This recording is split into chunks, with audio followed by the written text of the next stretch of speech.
another day, another vlog. So yun guys, magluluto tayo ng nilagang baboy in a low budget. So yun, naglagay lang tayo ng tubig sa ating kaserola and ilalagay na rin ang baboy. Tapos pakukuluan lang natin siya para umangat yung mga dirt niya and matanggal natin. Pero since itong akin is malinis naman siya, wala lang siyang kailangan tanggalin na itim-itim, titimplahan na natin siya ng asin and pamintang buo at sibuyas. And then haluin lang natin siya at tatakpan na natin.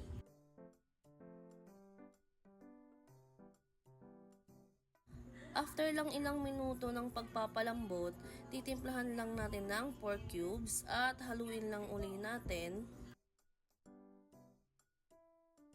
Isusunod na rin natin ang repolyo. Yes, repolyo lang kasi low budget nga, wala tayong mais at saba. 'Di ba? So yan, halu-haluin lang natin siya para medyo lumubog yung gulay at maluto.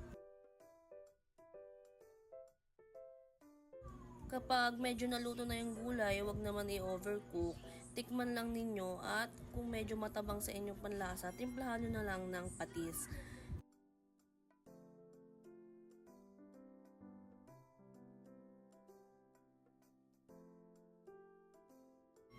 After nyo timplahan ng patis, yun lang, halu-haluin nyo lang and luto ng ating nilagang baboy. Ready to serve na. Yun lang, bye!